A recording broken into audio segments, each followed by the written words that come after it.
Hello everyone, welcome to क्रिची GK trick. तो friends, आइए डेली करंट अफेयर की सीरीज़ को आगे बढ़ाते हैं और 12 जुलाई 2023 के इम्पॉर्टेंट करंट अफेयर्स को हम डिस्कस कर लेते हैं। पहला क्वेश्चन है, जीएसटी काउंसिल मीटिंग का अध्यक्ष कौन होता है।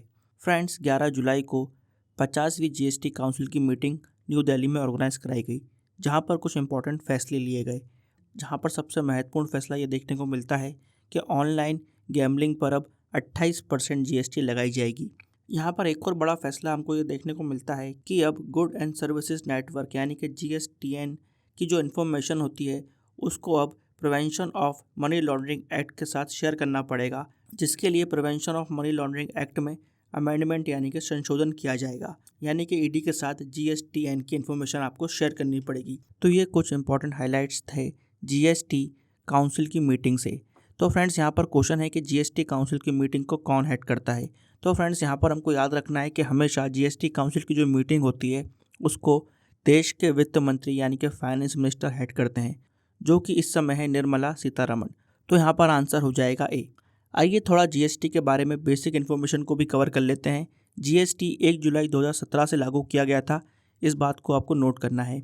फ्रेंड्स, जो जीएसटी काउंसिल होता है वो बेसिकली जॉइंट फोरम होता है, एक संयुक्त परिषद होता है जहाँ पर केंद्र और राज्य मिलकर फैसला ले सकते हैं। इसका गठन प्रेसिडेंट द्वारा आर्टिकल 279A क्लॉज 1 के तहत किया गया था। संविधान में जीएसटी लागू करने के लिए जो 101वां अमेंडमेंट एक्ट आया था, उसी के तहत इसका गठन किया गया था। तो फ्रेंड्स, जीएसटी काउंसिल एक संवैधानिक बॉडी है, इसको आपको याद रखना है। जीएसटी काउंसिल से यहाँ पर रिकमेंडेशन देती है सेंटर को और स्टेट्स को कि किस तरह से जीएसटी में कुछ चेंजेस किए जाएं। यहाँ पर क्या टैक्स स्लैब रहने वाला है, किन चीज़ों पर किस दर से जीएसटी लगेगा, कहाँ पर घटेगा, कहाँ पर बढ़ेगा, ये सब चीज़ें ये काउंसिल डिसाइड करती है। जीएसटी काउंसिल में कोई भी प्रस्ताव तभी पारित होता है जब वहाँ पर 3/4 यानी 3/4 की मेजोरिटी आती है। तो फ्रेंड्स, यहाँ पर इस पॉइंट को भी आपको नोट करना है कि जो सेंटर है उसके पास यहाँ पर 1/3 वोट्स होते हैं और स्टेट्स के पास यहाँ पर 2/3 वोट्स होते हैं। और डिसीजन तभी पास होगा जब ओवरऑल 3/4 यानी कि 75% से ज़्यादा वोट एक प्रस्ताव को मिलते हैं, तभी जीएसटी काउंसिल में कोई भी प्रस्ताव पारित होता है। तो इस तरह से जीएसटी काउंसिल हमारा वर्क करता है। फ्रेंड्स, जीएसटी पर समय समय पर एग्जाम्स में क्वेश्चन देखे गए हैं, तो ये बहुत ही इंपॉर्टेंट क्वेश्चन है।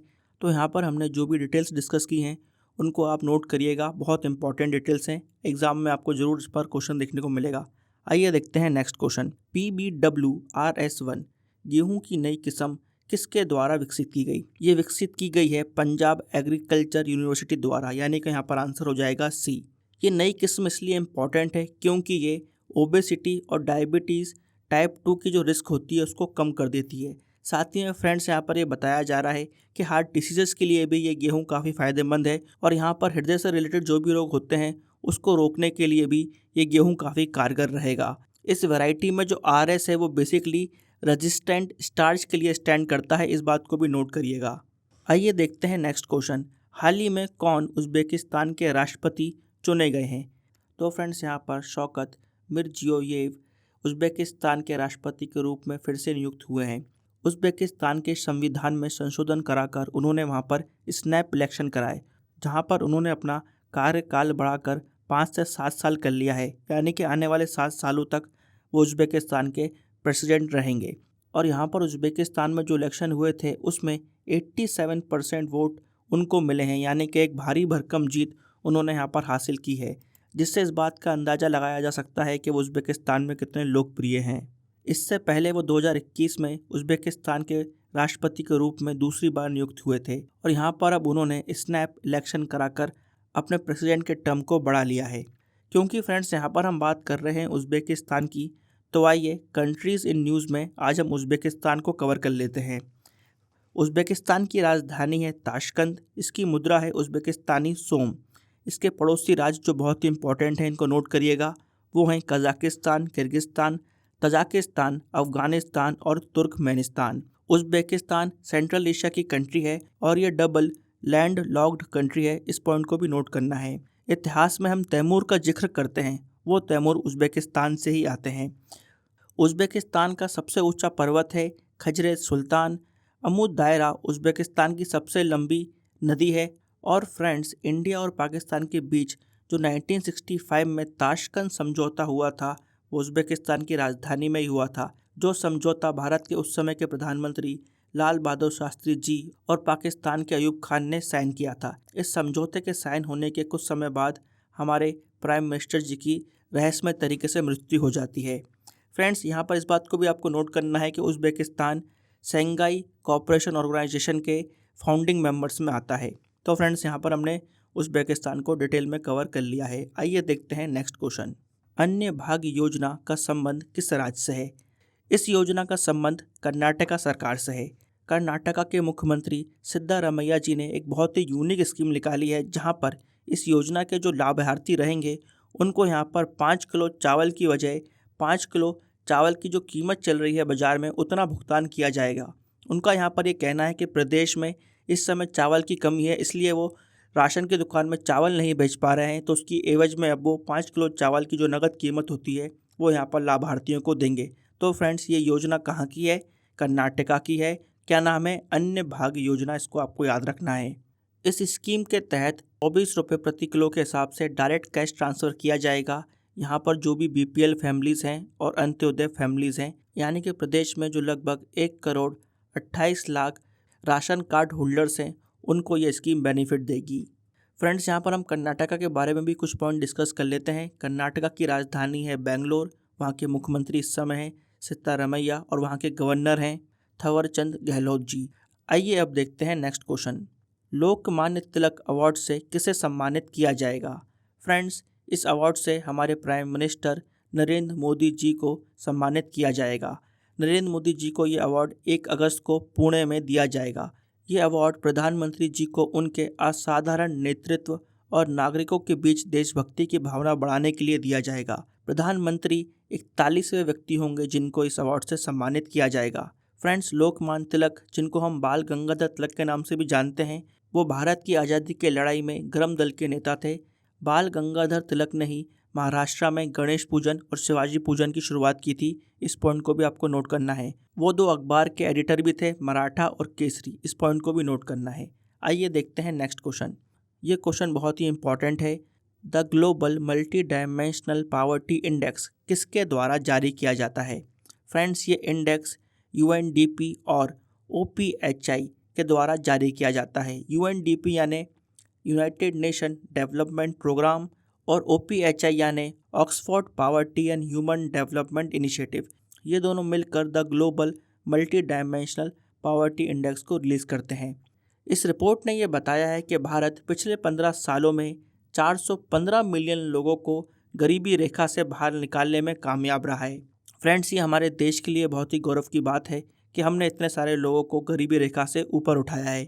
इस रिपोर्ट ने यह भी बताया कि 25 कंट्रीज़ ऐसी हैं जिसने इंडिया की तरह ही अपने ग्लोबल मल्टी डायमेंशनल इंडेक्स की जो वैल्यू आती है उसको हाफ कर दिया है, यानी कि उन्होंने बहुत सारे लोगों को गरीबी रेखा से ऊपर उठाया है। फ्रेंड्स, इस साल की जो मल्टी डायमेंशनल पॉवर्टी रिपोर्ट आई है उसकी थीम है unstacking global poverty data for high impact action. इस पॉइंट को भी आपको नोट करना है। फ्रेंड्स, जो मल्टी डायमेंशनल पॉवर्टी इंडेक्स होता है वो कंट्रियों की रैंक नहीं देता, बल्कि वो यहाँ पर एक स्कोर देता है, और ये स्कोर 10 संकेतकों यानी कि 10 इंडिकेटर से मिलकर बनता है, जिनको हम 3 कैटेगरी में डिवाइड कर सकते हैं: हेल्थ, एजुकेशन और लिविंग स्टैंडर्ड्स। तो फ्रेंड्स, इन 3 कैटेगरी के अंदर हम देखते हैं कि यहाँ पर 10 इंडिकेटर्स हैं जिनके इंडिविजुअल स्कोर भी दिए गए हैं। ये इंडेक्स बेसिकली गरीबी को सिर्फ पैसे के आधार पर नहीं बल्कि मूलभूत सुविधाओं के आधार पर भी नापता है। इसलिए फ्रेंड्स, ये काफ़ी इंपॉर्टेंट इंडेक्स है गरीबी के मापदंड के लिए। इसको आपको नोट करना है, यहाँ से जरूर आपको क्वेश्चन देखने को मिलेगा। और ये इंडेक्स कौन निकालता है? तो UNDP united nation development programme और OPHI Oxford poverty and human development initiative, ये मिलकर इस इंडेक्स को निकालते हैं। इन पॉइंट्स को यहाँ पर आपको याद रखना है। चलिए आगे बढ़ते हैं। फ्रेंड्स, आगे बढ़ने से पहले यहाँ पर मैं आपको बहुत ही इंपॉर्टेंट इन्फॉर्मेशन देना चाहूँगा। फ्रेंड्स, रूट ऐप पर हमने आरंभ बैच लॉन्च किया है। फ्रेंड्स, ये जो बैच है बेसिकली आपके फाउंडेशन पर काम करता है। अगर आप किसी भी एग्ज़ाम की तैयारी सीरियसली करना चाहते हैं और अगर आप ऐसे एग्ज़ाम्स की तैयारी कर रहे हैं जहाँ पर कॉन्सेप्चुअल क्लैरिटी के साथ साथ सब्जेक्ट की अंडरस्टैंडिंग और एनालिसिस पर जोर दिया जाता है, तो फ्रेंड्स एक बार आप रूट ऐप पर आरंभ बैच को जरूर विजिट करें। फ्रेंड्स, अब आप इस बैच को अपने लैपटॉप और डेस्कटॉप पर भी देख सकते हैं क्योंकि क्रेजी जीके ट्रिक ने अपनी वेबसाइट को लॉन्च किया है। तो अब आप हर इलेक्ट्रॉनिक डिवाइस पर क्रेजी जीके ट्रिक के साथ पढ़ाई कर सकते हैं। तो एक बार फ्रेंड्स हमारी वेबसाइट को ज़रूर विजिट करिएगा और वहाँ पर आप आरंभ बैच की डेमो क्लासेस भी देख सकते हैं। चलिए आगे बढ़ते हैं। एशियाई एथलेटिक्स संघ ने किसे सर्वश्रेष्ठ सदस्य महासंघ का पुरस्कार दिया? ये पुरस्कार भारतीय एथलेटिक महासंघ एथलेटिक्स फेडरेशन ऑफ इंडिया को मिला है। तो यहाँ पर सही आंसर हो जाएगा बी। ये पुरस्कार समारोह बैंकॉक में हुआ था। अगर हम एथलेटिक फेडरेशन ऑफ इंडिया की बात करें तो ये भारत में एथलेटिक्स खेल के लिए राष्ट्रीय शासकीय इकाई है। देश में जितनी भी प्रतियोगिताएं होती हैं उसका संचालन यही करती है। इसी के साथ AFI को world athletics, Asian athletics association और इंडियन ओलंपिक एसोसिएशन से संबद्धता प्राप्त है, यानी कि उससे ये एफिलिएटेड है। इस समय एथलेटिक फेडरेशन ऑफ इंडिया के प्रेसिडेंट हैं आदिल सुमारीवाला। AFI की स्थापना 1946 में की गई थी और इसका मुख्यालय न्यू दिल्ली में है। फ्रेंड्स, यहाँ पर हमने बात करी एशियन एथलेटिक एसोसिएशन की। ये एशियाई महाद्वीप पर जो भी इम्पोर्टेंट एथलेटिक स्पोर्ट्स होते हैं उसको ये गवर्न करती है। आइए फ्रेंड्स, अब हम देखते हैं नेक्स्ट क्वेश्चन। IFSCA का नया चेयरमैन किसे नियुक्त किया गया है? बहुत ही इंपॉर्टेंट क्वेश्चन है फ्रेंड्स ये। यहाँ पर के राजा रामन को IFSCA यानी कि international financial services centre authority का चेयरमैन नियुक्त किया है। इससे पहले वो टेलीकॉम सेक्रेटरी के पद पर थे। यहाँ पर राजा रमन इंद्रजीत श्रीनिवास की जगह लेंगे जो 2020 से IFSCA के चेयरमैन थे। राजा रमन जी का जो अपॉइंटमेंट है वो आने वाले 3 सालों तक वैलिड रहेगा अगर उनकी उम्र उससे पहले 65 साल की नहीं होती है तो। आइए अब बात कर लेते हैं IFSCA की, international financial services centre authority की। इसकी स्थापना अप्रैल 2020 में की गई थी। इसका हेडक्वार्टर गुजरात के गांधीनगर में जो गिफ्ट सिटी है वहाँ पर स्थित है। इस पॉइंट को भी आपको नोट करना है। ये भारत में अंतर्राष्ट्रीय वित्तीय सेवा केंद्र में वित्तीय उत्पादों, वित्तीय सेवाओं और वित्तीय संसाधनों के विकास तथा विनियम के लिए एक ऑथोराइज्ड बॉडी है। तो फ्रेंड्स, ये बहुत ही इंपॉर्टेंट काम करती है फाइनेंशियल प्रोडक्ट्स और फाइनेंशियल सर्विसेज से रिलेटेड। इस पॉइंट को भी आपको नोट करना है। आइए देखते हैं नेक्स्ट क्वेश्चन। किस राज्य के न्यूज़ चैनल ने AI न्यूज़ एंकर लीसा को लॉन्च किया है? तो फ्रेंड्स, उड़ीसा ने AI न्यूज़ एंकर लीसा को लॉन्च किया है। उड़ीसा के न्यूज़ चैनल OTV न्यूज़ का ये इनिशिएटिव है। इससे पहले हमने देखा था कि इंडिया टुडे ने सना AI न्यूज़ एंकर को लॉन्च किया था। और अगर बात करें कि दुनिया में पहला AI न्यूज़ एंकर कहाँ लॉन्च हुआ था, तो फ्रेंड्स चाइना की न्यूज़ एजेंसी जिंगहुआ ने सबसे पहले AI न्यूज़ एंकर को लॉन्च किया था 2018 में। हाल ही में हम देखते हैं कि चाइना ने फिर से रेन जियाओंग, जो कि एक AI पावर्ड वुमेन एंकर है, उसको हाल ही में लॉन्च किया है। इसके अलावा कुवैत के भी एक न्यूज़ चैनल ने फिदा नाम के वर्चुअल न्यूज़ प्रेजेंटर को लॉन्च किया है। तो फ्रेंड्स, यहाँ पर आर्टिफिशियल इंटेलिजेंस, रोबोटिक्स और मशीन लर्निंग के थ्रू आर्टिफिशियल और वर्चुअल न्यूज़ एंकर्स को लॉन्च किया जा रहा है, जो ये दर्शाता है कि ह्यूमंस ने साइंटिफिकली और टेक्नोलॉजिकली कितना एडवांसमेंट अचीव कर लिया है। आइए देखते हैं अब आज का लास्ट क्वेश्चन। नोमैडिक फेस्टिवल किस राज्य में आयोजित किया जा रहा है? तो फ्रेंड्स, ये फेस्टिवल भारत के लेह लद्दाख में आयोजित किया जा रहा है। ये फ्रेंड्स इस फेस्टिवल का तीसरा संस्करण है जो 15 से 16 जुलाई के बीच आयोजित किया जाएगा। इस फेस्टिवल में पार्ट लेने के लिए दलाई लामा भी लेह लद्दाख गए हैं। यह फेस्टिवल लद्दाख के चांगटांग जिले के हेनले गांव में आयोजित किया जाएगा। फ्रेंड्स, यहाँ पर हमको लद्दाख के बारे में ये बात नोट करना चाहिए कि अगस्त 2019 में भारत की संसद ने Jammu and Kashmir reorganisation act 2019 को पास किया था, जिसके बाद लद्दाख 31 अक्टूबर 2019 से यूनियन टेरिटरी यानी कि केंद्र शासित प्रदेश बन गया था। लद्दाख इस समय भारत की सबसे बड़ी यूनियन टेरिटरी है। इस बात को भी आपको नोट करना है, जहाँ पर सबसे कम पॉपुलेशन है। और इस समय लद्दाख के लेफ्टिनेंट गवर्नर यानी कि उपराज्यपाल हैं BD मिश्रा। इस बात को भी आपको नोट करना है। तो फ्रेंड्स, यहाँ पर हमने 12 जुलाई 2023 के सभी इंपॉर्टेंट करंट अफेयर्स को डिस्कस कर लिया है। आइए अब हम फैक्ट शीट को डिस्कस कर लेते हैं। फ्रेंड्स, आज की फैक्ट शीट में हम फरवरी महीने के इम्पॉर्टेंट नेशनल और इंटरनेशनल डेज को डिस्कस करने वाले हैं। तो आइए शुरू करते हैं। 1 फरवरी को इंडियन कोस्ट गार्ड डे मनाया जाता है। 2 फरवरी को वर्ल्ड वेटलैंड डे मनाया जाता है। 4 फरवरी को बहुत इम्पॉर्टेंट वर्ल्ड कैंसर डे और श्रीलंका अपना स्वतंत्रता दिवस मनाता है।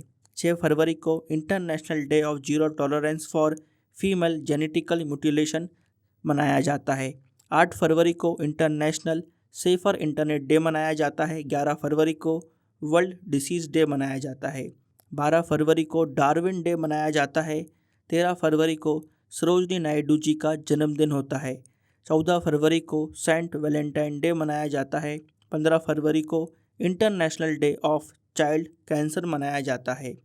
8 फरवरी को ताज फेस्टिवल, 20 फरवरी को world day of social justice और इसी दिन फ्रेंड्स अरुणाचल प्रदेश का स्थापना दिवस भी होता है। 31 फरवरी को international mother language day celebrate किया जाता है।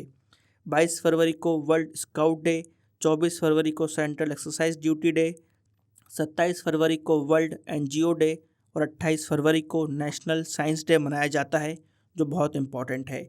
तो फ्रेंड्स यहाँ पर हमने फैक्ट शीट में फरवरी के सभी इंपॉर्टेंट नेशनल और इंटरनेशनल डेज को डिस्कस कर लिया है। आइए अब हम रिवाइज कर लेते हैं 11 जुलाई के इंपॉर्टेंट करंट अफेयर्स को। पहला क्वेश्चन है, विश्व तीरंदाजी युवा चैंपियनशिप 2023 में भारत ने कुल कितने पदक अपने नाम किए हैं? तो फ्रेंड्स 11 पदक भारत ने अपने नाम किए हैं। सेकंड क्वेश्चन है, 11-12 जुलाई 2023 में नाटो शिखर सम्मेलन का आयोजन कहाँ किया जाएगा? तो फ्रेंड्स इसका आयोजन लिथुआनिया में किया जा रहा है। थर्ड क्वेश्चन है, कनाडा ओपन चैंपियनशिप 2023 में मेंस सिंगल्स का खिताब किस भारतीय खिलाड़ी ने अपने नाम किया? तो फ्रेंड्स ये कारनामा भारत के लक्ष्य सेन ने किया है। फोर्थ क्वेश्चन है, निर्मला बाउच जिनका हाल ही में निधन हो गया, वो किस राज्य की एकमात्र महिला मुख्य सचिव रही थी? तो फ्रेंड्स वो मध्य प्रदेश की एकमात्र महिला मुख्य सचिव रही। अगला क्वेश्चन है, Pancheshwar multipurpose project which is a benefit project between India and Nepal is located on which river? तो फ्रेंड्स ये प्रोजेक्ट महाकाली रिवर पर बनाया जाएगा। छठा क्वेश्चन है, 2023 में वर्ल्ड पॉपुलेशन डे की थीम क्या है? 2023 में इसकी थीम है unleashing the power of gender equality. Seventh question है, विश्व तीरंदाजी युवा चैंपियनशिप 2023 में रिकर्व वर्ग में गोल्ड जीतने वाले पहले भारतीय कौन बने हैं? तो यहाँ पर पार्थ सांकुले ने ये कारनामा अपने नाम किया है, जो कि पहले भारतीय बन गए हैं जिन्होंने रिकर्व कैटेगरी में गोल्ड मेडल भारत के नाम किया है। एट्थ क्वेश्चन है, कहाँ पर वर्ल्ड हिंदू कॉन्फ्रेंस 2023 का आयोजन वर्ल्ड हिंदू फाउंडेशन द्वारा किया जा रहा है? तो फ्रेंड्स इसका आयोजन बैंकॉक में किया जा रहा है। नाइन्थ क्वेश्चन है, बेस्टाइल डे परेड का आयोजन किस देश में किया जाएगा? तो फ्रेंड्स इसका आयोजन फ्रांस में किया जाएगा। 10th क्वेश्चन है, हाल ही में परफॉर्मेंस ग्रेडिंग इंडेक्स किस मंत्रालय द्वारा जारी किया गया? तो फ्रेंड्स ये इंडेक्स एजुकेशन मिनिस्ट्री द्वारा जारी किया गया है। तो फ्रेंड्स यहाँ पर हमने 11 जुलाई 2023 के सभी इंपॉर्टेंट करंट अफेयर्स को रिवाइज कर लिया है। आइए अब बढ़ते हैं क्वेश्चन ऑफ द डे की तरफ।